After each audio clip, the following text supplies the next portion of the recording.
Hey, what's up YouTube? Lightsaber Samurai here. I'm back again with another video, and in the spirit of the Halloween season, I thought it was a good time to take a look at some video games that you may have passed by that are definitely worth playing during Halloween. So without further ado, the first two that I wanted to look at were these Castlevania titles. That is Lament of Innocence and Curse of Darkness on the PlayStation 2.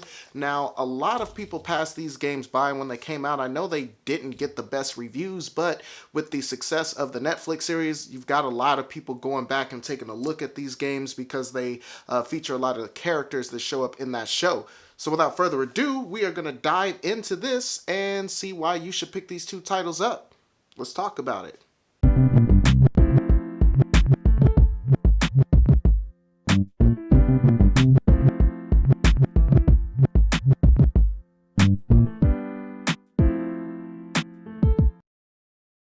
Okay, and so first up on the list, we definitely got to talk about Castlevania Lament of Innocence. This came out, I want to say, in about 2003 or so.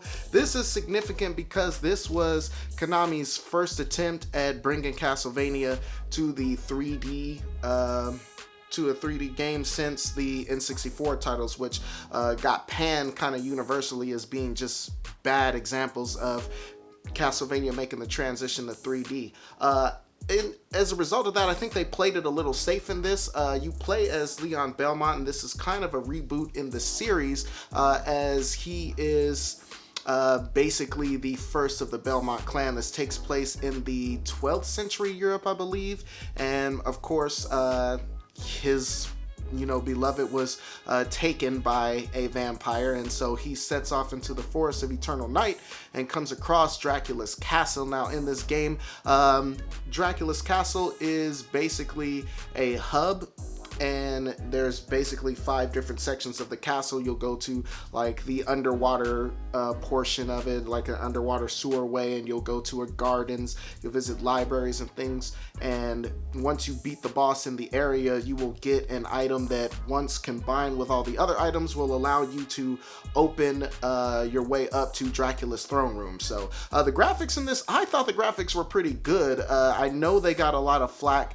and maybe it's more, I would say the issue is more in the level design as opposed to the graphics. The graphics, I think, are quite detailed. The game runs really nice, and I think despite the drabness of most games of the era, there are some colors to be found in this game. The issue I have is probably with the level design, which, going through Dracula's castle, a lot of the rooms start to look very samey, and they're basically comprised of just large empty spaces. There's very little furniture to speak of, although some areas are kind of littered with furniture more than others. That being said, I can't really hold that against the game too much. This is an earlier PlayStation 2 title that we're talking about, and despite that, the graphics on this look very good. The combat is also done very well. A lot of issues with cameras can pop up in games like these, but I think for the most part, the camera was handled well. Some of the platform sections become a little frustrating because of the camera, but for the most part, again, going back to that level design, I think they chose the kind of empty open rooms just to help with the camera's navigation, and for the most part, I think it works really well. The combat is really good. He rocks the whip in this, being a Belmont, and so you'll get a bunch of different combos as time goes on. You'll be able to add different elements to your whips, as you'll get several. You'll get like an ice whip and a fire whip, and you'll eventually get the legendary vampire killer whip, and there's other collectibles to be found in this. This is the system where you collect these artifacts that'll give you a boost in things like defense, and it'll give you special effects like allowing fire to follow your trail as you walk around, that'll damage enemies, things like that. Overall, the combat seems very simplistic, but it can get very deep, and there is a lot of strategy involved when facing enemies who have weaknesses to certain elements. And so yeah, overall I thought this game was fantastic. There's a shop outside the castle where you find Ronaldo and you buy a bunch of different power-ups. You can buy potions and things like that with money that you collect during the game. One thing I will mention is the combo block system. You can counter with perfect blocks that'll knock enemies back. It'll also restore your MP while you do it. It's one of my favorite abilities in the game, and so that really evens the odds, especially when it comes to using some of those items.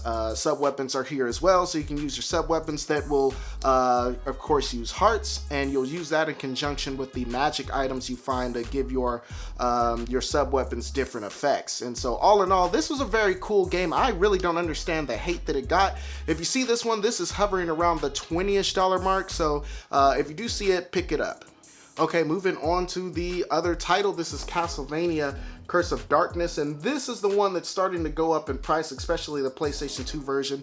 It's not too expensive right now. It's still hovering around like $35-$40 is what you can get this game for, but this you play as Hector, the Devil Forge Master, and a lot of the storylines in this game are kind of influence, and you can see play out in the Castlevania show that appears on Netflix currently. And I mean, Hector is a Devil Forge Master. He is charged with betraying Dracula. Again, if you watch the first season of that show, you'll see the battle that this game refers to, where Dracula is defeated, and he betrayed Dracula kinda, but not really. But the Isaac, the other Devil Forge Master, is totally holding that against him. He steals his bride, and then so of course, you steal my girl. Like, that is the premise of Castlevania. Hector takes up his Devil Forge Master ways once again and tries to gain the power to defeat Isaac and save his girl. This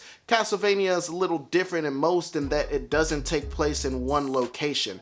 This is more like Dracula's Quest in the fact that you'll visit castles in different towns and just different areas all around Europe, eventually leading to the showdown with Isaac at the end. And so, different from Layman of Innocence, because you're not a Belmont, you are using a plethora of different weapons. You'll get swords and axes and spears and all kinds of other different weapons, even firearms. The cool thing about this is when you defeat enemies, they drop ingredients and things that you can use to craft special weapons and different main weapons and things like that, which I thought was really cool. And that added a real sense of variety when it came to the combat, because I mean, his style with the sword is different than his style with a two-handed claymore, which is different than his style with a spear, which is different than his style when he's using firearms and things like that. And all that you can craft, and you can craft stronger versions of these weapons as you defeat stronger enemies.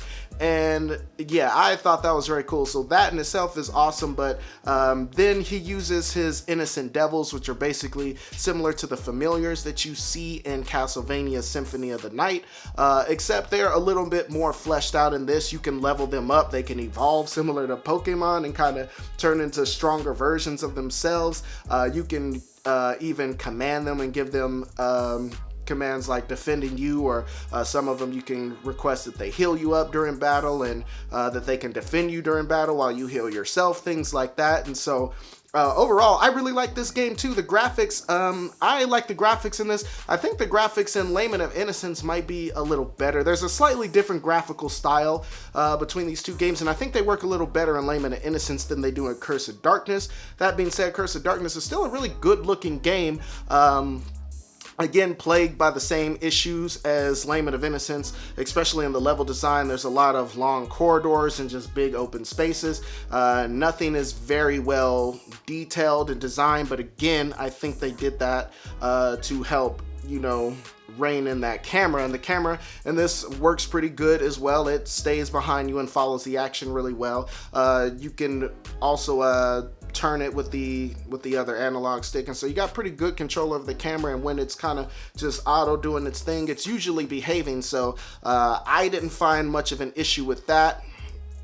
That's pretty much all I can think of as far as the combat goes. It's deep in its own way, definitely as deep as Lament of Innocence, but in a totally different fashion, which I thought was really cool. Like, they both got their own kind of different styles. This game, as I mentioned, is kind of going up in price because a lot of the characters that appear in the Netflix special appear in this game, and so people are trying to, you know, get more Castlevania, and so they're going back and picking this game up, which is rising the price, but you can still get it reasonably for around $30 to $40, and I would say it's definitely worth that.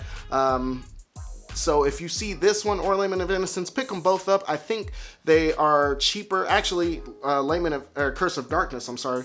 Actually, Curse of Darkness came out on the original Xbox as well, and it's actually a little cheaper on the original Xbox, so if you have that system, you can grab it there as well. But again, these are two Castlevania games that overall just basically got overlooked. Okay, so I do believe that's going to do it for me in this episode, but let's talk about it in the comment section below. Questions, comments, concerns, threats. What do you guys think about these games? Are these something that you can get into or something you want to pick up? If you played these games before, tell me what you think. If you guys like this content, go ahead, hit that like button and subscribe if you haven't done so already.